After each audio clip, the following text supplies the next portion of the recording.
Number 10 to win. They're moving into the gates quickly. Better the Blarney to beat 15, 9 and 2. All right, on with the 6. Here's David. Just behind that pair at $7. No, I'd say they're just about all in. They are, and they're off. No delay. Canberra Legend, bit of the Blarney towards the inside began. Well, the Irish is showing speed with Guarded Optimist as they try to sort their positions out. Celestial Fury just behind that bunch, but it's wide. Going up near the inside was Aldenari as they go to the first turn, then Core, followed by Old Song, Backlit Beauty. The Grey Mistress of Illusion in the second half of the field, outside of Acadian Emperor. Then came Artful Girl, Twigman and Bengal Boy. Last time winner here has settled in last position. Working up the side, 1,700 left to run. And the two favourites, Bit of the Blarney and the Irish, settle in the front 1-2. Canberra Legend, who's been Spectres in third, and Guarded Optimist, fourth the outside. Next pair, Aldenari, racing inside of Celestial Fury and Backlit Beauty. A roughie caught 3 wide around Core and Old Song, travelling inside that pair. 2 to Mistress of Illusion, outside of Acadian Emperor. 2.5 to Twigman on the inside of Artful Girl. And Bengal Boy last, I'd estimate 12 off the lead.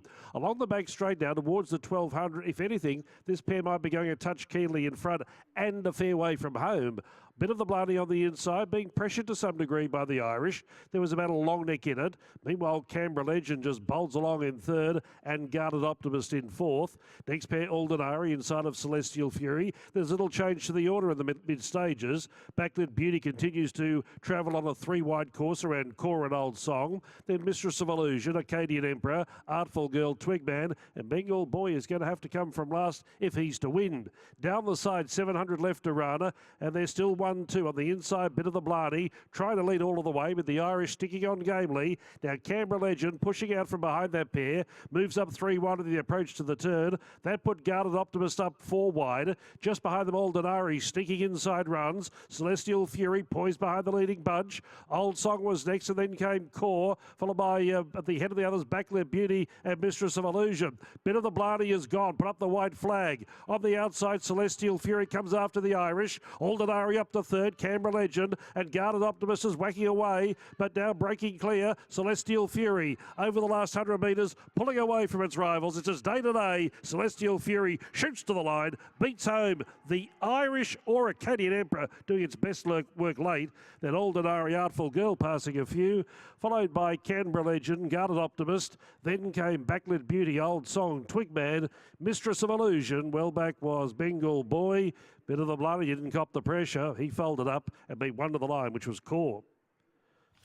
Yes, it was run at a pretty good gallop for 2,200 metres, and that certainly suited a horse like Celestial Fury, who put the writing on the wall last start behind Bengal Boy when making up significant progress, but he strikes the lead fairly early today, coupled behind the saddle by Ange Jones, and he's pulled away to score the easiest of wins. Second and third is close. I tell you what, Acadian Emperor didn't have much luck up the running, and he's done best of the rest, and it looks like he'll get that second spot.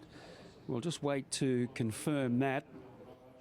As we see here, keep an eye on him back there in the Zaki colours, the blue sleeves and cap. There's not much room for him. Acadian Emperor, I know he had to add a light weight, but he's had a bit of a checkered passage in the straight. But today, Bernie, it's all about Celestial Fury. Rob Heathcote's had him for a little while now. He's been most consistent without winning, but today he's given them a galloping lesson. Alrighty, thanks very much, Maxie. Out the front here now, waiting for perhaps Rob Heathcote or Jared Coetzee. Looks like it's going to be Rob here today. This is marvellous for the horse. There was a bit of specking for him at double-figure odds here today, so there was confidence around Rob. Well done.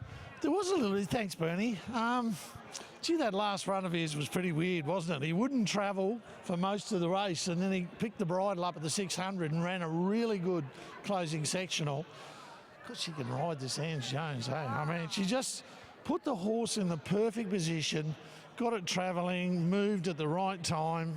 You know, she just, I'll give her a lot of credit for it. But no, well done to the owners. You had faith in sending the horse up, and he showed today that, yeah, there's a good few wins in this horse.